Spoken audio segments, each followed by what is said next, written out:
Di video sebelumnya telah dikisahkan sebuah proyek pembuatan kolam renang fiberglass di daerah Jonggol, tepatnya di Singasari. Proyek ini merupakan kolam pribadi milik Bapak Roy. Namun, perjalanan pembangunannya tidaklah mudah. Saat penggalian, tim kami menemukan batu sebesar kulkas yang harus diangkat dengan penuh perjuangan. Belum lagi tanah yang digali ternyata mengandung banyak mata air, membuat proses semakin menantang. Dan di tengah pekerjaan, kejadian gempa menyebabkan sebagian dinding kolam longsor. Semua ini menjadi cerita penuh lika-liku dalam membangun sebuah kolam impian. Beginilah kondisi lapangan setelah kejadian longsor. Terlihat jelas bekas tanah yang ambrol, mirip sekali dengan lumpur lapindo versi mini di Singasari. Lumpur yang menutupi area galian membuat pekerjaan semakin penuh tantangan. Dan lihat itu!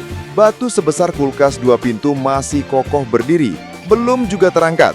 Seakan-akan batu itu bilang, kalau mau geser saya, butuh tenaga ekstra ya.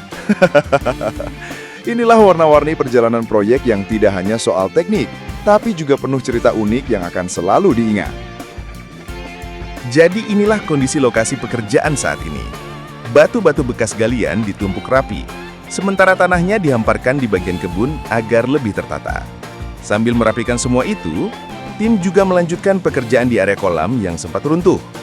Nah, di sela-sela kesibukan, terlihat proses pembuatan molding kayu untuk cetakan kolam fiberglass. Pekerjaan ini ditangani oleh trio Wakwau, Manfaat, Saprol, dan Sang Mandor. Hampir saja salah sebut, bukan mandor gemblung ya, tapi mandor gembul. Inilah suasana kerja yang penuh semangat, serius, tapi tetap dibumbui canda tawa. Molding kayu ini memang tahapan penting dalam membuat cetakan, baik untuk kolam, perosotan, maupun produk fiberglass lainnya. Tapi ingat ya teman-teman, khusus molding custom hanya bisa dipakai sekali saja. Jadi kalau mau bikin lagi, harus buat cetakan baru dari nol. Nah, inilah yang membuat harga custom relatif lebih mahal, karena cetakannya tidak bisa dipakai berulang kali. Catat baik-baik teman-teman. Sementara itu, Sang Mandor Gembul juga ikut putar otak, karena Saprol tiba-tiba mengajukan resign. Bukan karena bosan, tapi katanya ingin menambah jam terbang di bidang lain. Maklum, usianya masih muda, semangatnya besar, dan wajar kalau ingin mencari pengalaman yang lebih baik. Jadi tim pun harus tetap kompak meski ada pergantian pemain di lapangan. Oh ya, perlu digarisbawahi ya teman-teman, Saprol ini bukan kena reshuffle seperti beberapa menteri kabinet. Tapi memang murni pilihan pribadi.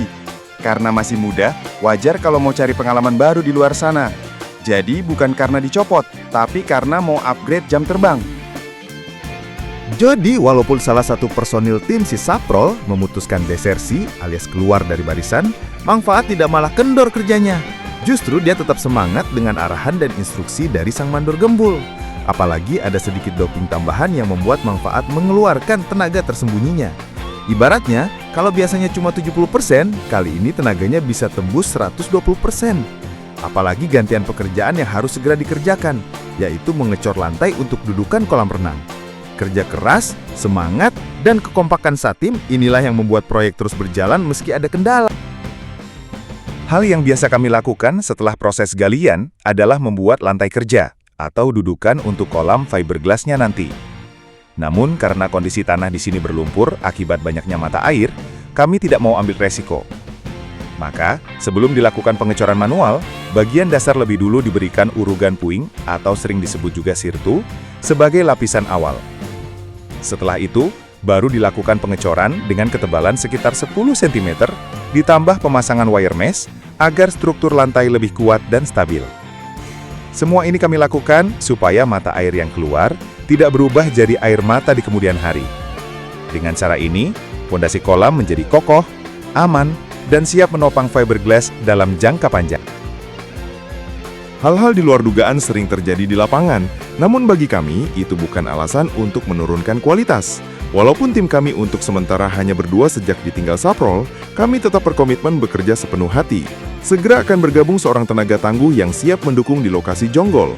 Dan saat ini sedang menuju lokasi dan tim kami yang berada di lokasi terus bekerja dengan pekerjaan selanjutnya, memastikan setiap pekerjaan terselesaikan tepat waktu dan sesuai standar terbaik. Jadi, memang pekerjaan sipil untuk dudukan lantainya sudah selesai kita cor, sehingga posisi kolam lebih kokoh dan aman. Ruang mesin juga sudah kami siapkan untuk nantinya menjadi pusat kontrol sirkulasi air. Jalur instalasi plumbing pun sudah dirancang dengan sistem skimmer box agar kebersihan air kolam tetap terjaga maksimal. Semua ini kita kerjakan dengan detail supaya saat proses pemasangan nanti, kolam benar-benar siap pakai tanpa kendala. Tanah bekas galian sudah kita geser dan ratakan, supaya area kerja lebih rapi dan siap untuk tahap berikutnya. Molding juga sedang kita siapkan dan material pun dalam proses request agar pekerjaan bisa berjalan tanpa hambatan. Terima kasih banyak buat teman-teman yang sudah like, komen, dan subscribe. Semoga dukungan kalian jadi ladang jariah yang bermanfaat bagi kita semua. Jangan lupa bantu tembus 100 like ya, biar jadi doping semangat kami untuk terus konten dan berbagi pengalaman kerja di lapangan. Oh ya, buat teman-teman yang mau bikin kolam renang, baik dari bahan fiberglass ataupun beton atau produk fiberglass custom lainnya, seperti perosotan waterpark, playground, tangki panel, patung, dan lainnya, bisa langsung hubungi kami. Ingat ya, boleh cari yang murah, tapi jangan yang murahan. Karena bagi kami, kepuasan dan keamanan customer adalah prioritas utama. Wassalamualaikum warahmatullahi wabarakatuh.